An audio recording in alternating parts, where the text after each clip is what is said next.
Well, ladies and gentlemen, my name is Art Tipaldi, and I'm the editor of Blues Revue magazine, the largest blues magazine in the world. And tonight here at Don Odell's Legends, we're happy to sit with Joe Moss, one of Chicago's great in-session kind of blues guitarists out there. So Joe, welcome to Don's session here. Chicago, you grew up in Chicago, is that right? I was born in Chicago. Mm-hmm. I spent a small portion of my life living there, and then we lived in the suburbs of Chicago. Okay. Yeah. And what year were you born? 1966. Okay, wow. Yeah. So what did you discover first? Did you discover guitar or blues? Oddly enough, they coincided together. Uh-huh. I mean, I wasn't just listening to blues, but my mom and my dad, to a certain extent, listen to, there's no other way to say this, but I don't like saying it because I don't like to put categories and labels on stuff, but they listen to black music quite a bit. Yeah. Whether it was blues or R&B, soul, jazz, funk, whatever. Yeah. But my mom had a lot of, blues records in the house. She also had, like R&B stuff like Curtis Mayfield, and the Impressions and stuff, and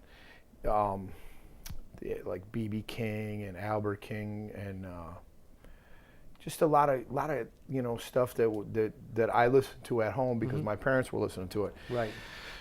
I liked it. Yeah. You know what I mean? But at the same time that was going on, my uncle, who was like 7 years younger than my father, he used to pick me and my brother up and take us on Sundays and just, take us to the movies or whatever. Right. And riding to wherever the movie theater was, we'd be listening to his cassette tapes in his cool Buick that he had with the T-tops. He had a Buick Regal, man. Wow. It was a cool car. Yeah.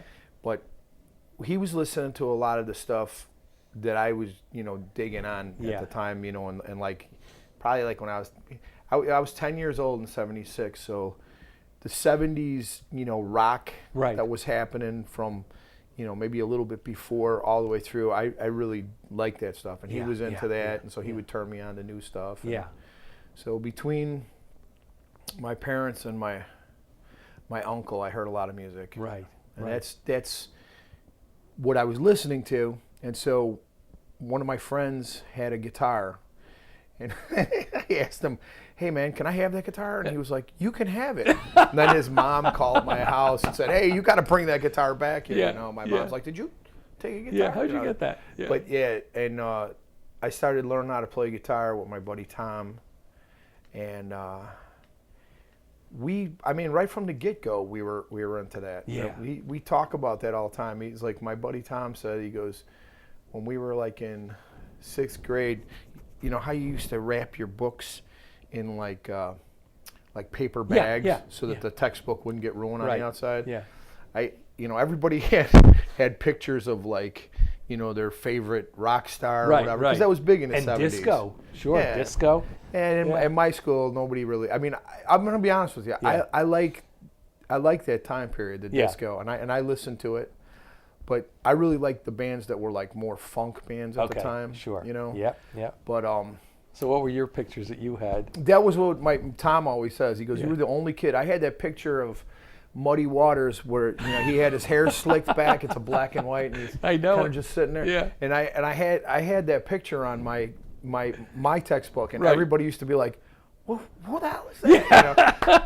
But Tom knew because we were listening to that stuff too. Sure. But I hope I answered your question as efficiently as possible. No, that's right. That's right. So what's the process of learning to play the blues as a 10 or 12-year-old?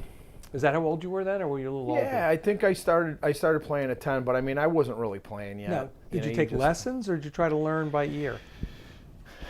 Both. I mean, there was an old hippie guy that used to go to my buddy Tom's house to teach him, and he was kind of in love with my buddy Tom's mom. Yeah. So, we talked about this earlier. You're Italian. Yeah. I'm half Italian. Yeah. Tom, we had 4 guys. It was Tom Costanzo, Paul Coppola, me, and Nick too, but Nick was a little younger than us, and then my buddy Rick Vasquez, who was half Puerto Rican and half Sicilian. Okay. So it was me and Paul and Ricky were half Italian. Yeah. Tom was all Italian. Right. His mom was just beautiful. And so this Yeah. guitar teacher used to come over there, and he was constantly trying to hit on her while Right. he was teaching Tom. And so Yeah. I used to go over there and sit with Tom while he was taking lessons. And eventually my dad said, you want to take lessons from this guy? And I took a couple lessons from him, but not a whole lot. Yeah. And the reason why was just because the way my buddy Tom was progressing, I would just go sit with him and kind of learn his lesson. It wasn't consciously like I was, trying to cut this guy out of the picture, but it was just the way it worked out. Sure, sure. And then, in high school I played in, rock bands, basement bands and stuff like that. Yeah. But Yeah. Were you attending stuff in the Chicago blues scene in the 80s? Which would have been, you're 15 to 20 years old. Are you going out to, is Maxwell Street happening? Maxwell Street was still happening, but I really didn't come on the scene until probably let's see. There's a dividing line in my life. In 1988, I had a bad kind of accident, and that's I came out here. I was going to school at Berkeley. Oh, sure. For a little while, in '87. Right. Came home in '88. I thought to myself, I don't want to do music for a living. Yeah. Yeah. And here I am. No. Yeah, fast forward. Yeah. And then, but I came home and I had this accident, and then what happened was I decided, I really want to play. So I would say from '88 to '89, I was out going to different jam sessions. Yeah. I would go to some places that don't even exist anymore. Right. Blues Etc., which was on Belmont. I remember that, yeah. Blues Chicago was on State Street. And I would go to Rosa's, which is still there on Armitage. And, Kingston Mines and, Blues on Halstead and stuff. Yeah. And, I started playing in jam sessions. I met this guy named Buddy Scott in the Rib Tips band. And when I met Buddy, he introduced me to his brother Walter and his son Hollywood. And then I eventually started playing with him, and I was playing with him 7 nights a week on the south side, the west side, a little bit on the north side, not quite as much, but mostly, there was always a few white people in the audience, but it was mostly predominantly black audiences on the south side and on the west side of Chicago. When we get to the north side, the whole, ratio would change. Shifts, sure, yeah. And that's how I broke in, was with Buddy. And, Buddy, at that time, I think Nick was getting in with legendary blues band with Willie Smith, and then he consequently went on to play with Jimmy. Yeah. The whole time he was doing that, I just kind of stayed with Buddy. Yeah. Because I was working in town. The circuit, sure. And I was working so much, it was just I don't know. Then when Buddy started getting sick, he says, you're qualified to go on the road. He goes, if you want to go out there, and so I started working with Zora Young. Yeah. I worked with Little Smokey Smothers. I worked with a guy named Charles Wilson. Oh, I know Charles, the soul singer. Yeah. Yeah. I worked with, I worked with a bunch of different people, and most of my touring, fortunately and unfortunately at the same time, most of my touring was in Europe. So I saw just about every country in Europe. I was in Turkey with Zora. Oh my gosh. Yeah, so that was cool. But I didn't do as much touring in the United States. So as a result of is that because they weren't getting many jobs in the United States? It could be. The Zora Youngs, the Smokey Smothers. Yeah. Because I know how big they are in Europe. Right. And how difficult it is, Charles Wilson, for them to get steady gigs in the country. I would say that's probably a good assumption. I don't know exactly why, because at the time I was young and I wasn't asking a whole lot of questions about these things that I wish I had asked questions about now, especially. But I mean, on your bio on your website, you're called the in-demand session player. And it sounds like, I don't know why that's on there. Yeah, but it sounds like you were the Billy Flynn for a lot of those bands, playing guitar. Yeah, and as that person who all these other bands wanted, what'd you learn that helped you when you decided to go on your own? I'll be honest with you. Most of my learning came from playing with Buddy Scott and Walter Scott and Hollywood Scott. Yeah. I mean, playing with guys like Little Smokey and playing with Zora and stuff like that, I learned things from playing with them. But without sounding elitist, the things that I was doing with Buddy were so much more complex that actually playing the more straight ahead styles of blues with those guys, just it wasn't like I was learning a whole lot of stuff musically. Right. What I learned from those guys though, and ladies, was I learned the intensity and the soul and stuff of the way they were delivering things. But one of the saddest things in the music business is not always the best people are the most popular people in music, and bottom line is that's all about money. That's all about who gets seen and who doesn't get seen, because they can afford to pay for the publicity and all that. Right. And Buddy was a guy who didn't even want to go on the road. He really just wanted to stay in Chicago. But I would say if you were looking for someone who had a massive influence on Chicago musicians, he was like a primer school, or like a primary school for musicians in the city of Chicago. You could probably ask like 5 or 10 guys in Chicago that are on the scene now and ask them where they learned the things that they learned. They would tell you Buddy. But he's somebody that a lot of people don't know about. Yeah. I think I have 2 records by him, maybe.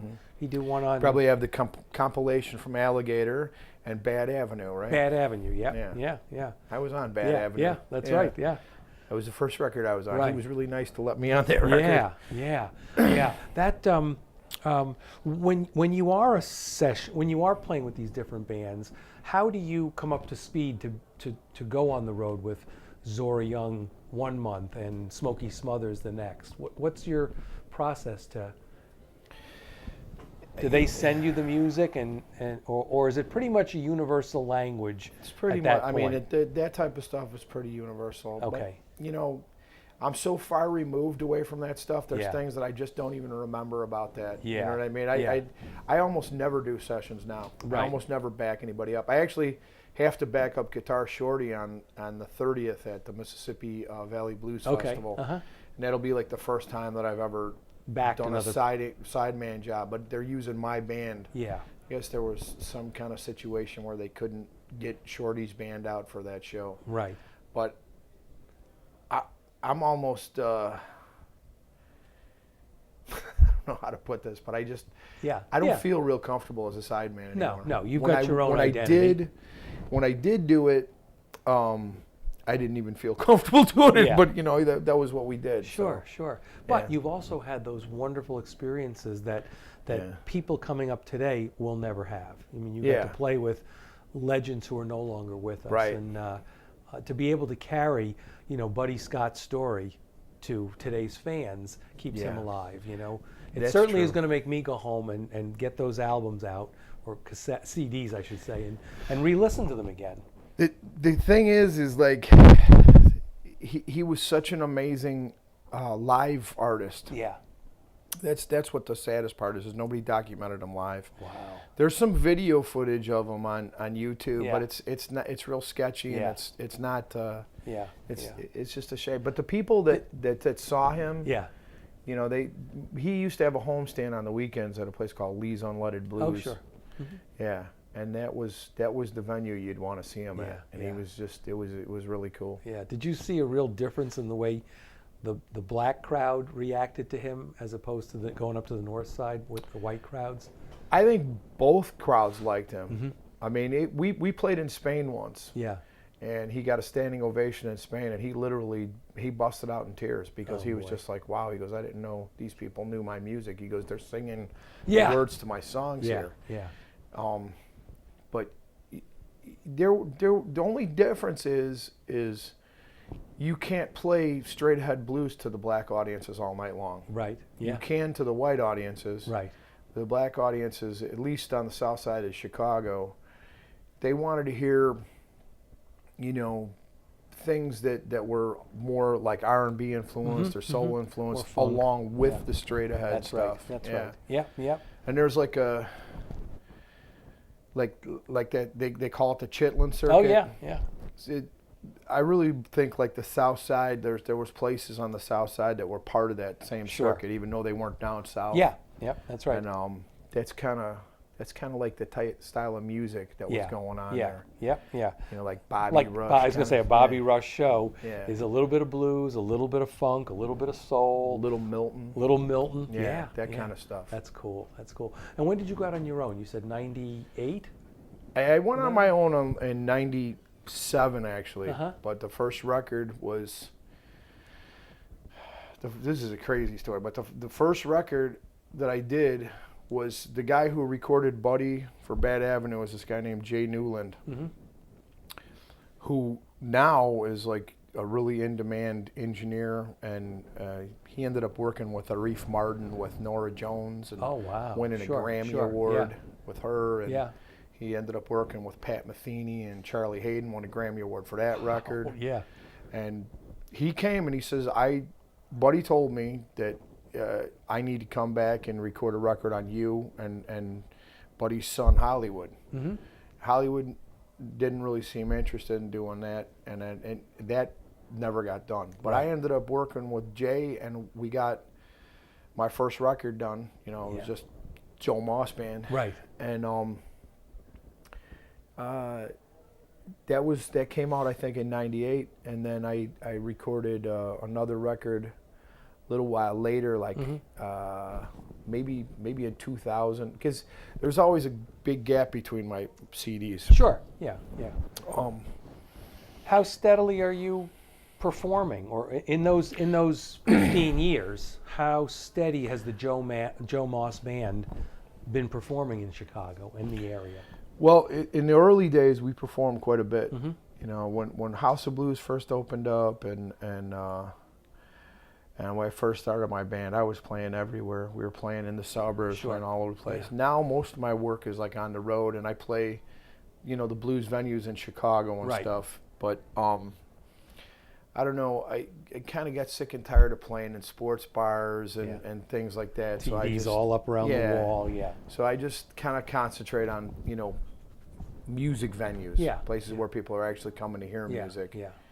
And I don't know. I'd say, like this tour we're on, we started on the 14th or 15th, and we're going to be going till the 24th.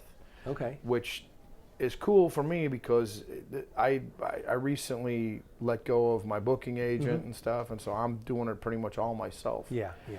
And I like it that way. Yeah. You know, if I mess up, it's my fault. That's right. You know? If I do well, it's my success. Right, you know? you're looking at the map, going, okay, I can make this drive. Right. You're not setting up these Right. ungodly drives. Yeah. Yeah. Well, is it safe to say the Chicago blues scene today is a pale shadow of what it was when you began in '88? You said you were going to all these blues jams every night.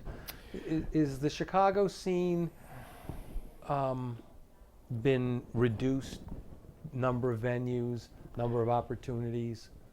I think that would be a common assumption, but I don't think that that's necessarily true. Okay. I think that there's clubs that are opening up all the time that are creating, you know, new opportunities for artists. Right. I also think that the artists that are in Chicago right now are not as well known as they should be, and I think that the artists that are in Chicago, there's probably very soon it's going to be like an eruption of talent. Yeah. Because you know, a lot of people in the rest of the country don't know about it, but there's guys like Mike Wheeler, Yep. Big Rob Blaine, Sure. Oh yeah, yeah. you know, Rico McFarland, who's been around forever. Torenzo, Cannon. Toronzo. I'm sorry. Yeah. Yeah. There's Yeah. a bunch of acts Quintus out there. McCormick. Another. Yeah, big, Quintus has been around for a long time too. Okay. But you know, there's a lot of guys that are really, really good. I would say, and there must be enough opportunities for them to continue to play. Yeah. In and around the city. well, there is, and the other thing is they are starting to slowly get out. They're starting to branch out and play in different areas, you know, in the Midwest, and they're slowly getting out to the east and out west. Right. But I wouldn't say it's a pale shadow. I would actually say that it's probably a more colorful shadow. Or not, I wouldn't even say it's a shadow. It's just a more colorful scene. Right. And the reason why is because I think the skill level of the musicians is pretty much gone through the roof. And one of the reasons for that is there was a guy that was on the scene that passed away, Chico Banks. Yeah. Chico, Hollywood Scott, which was Buddy's son, and Rico McFarland, they kind of set a bar for playing a guitar that's pretty outrageous. And some of the guys that I mentioned also sing like birds. I mentioned Mike Wheeler and Rob Blaine. Yeah. Both those guys have incredible voices. Right. And it's like there's Guy King is in Chicago. There's a bunch of guys in Chicago, man, and I think and a ton of women singers too. Yeah, absolutely. Greta Louise to Zora Young. Yeah. Is it Sharon Lewis? Another one. Sharon Lewis. Yeah. She's huge right now. Yeah. So, and all those women who are singers need bands behind them, and they've got all-star bands behind them. Yeah. And a lot of times it's some of those same guys I mentioned that are playing with them. Yeah. Well, you're out touring now in support of your latest album, which is Live at Chan's, which is our Chinese restaurant blues mecca. It's such a cool thing. Isn't it a cool place? Yeah.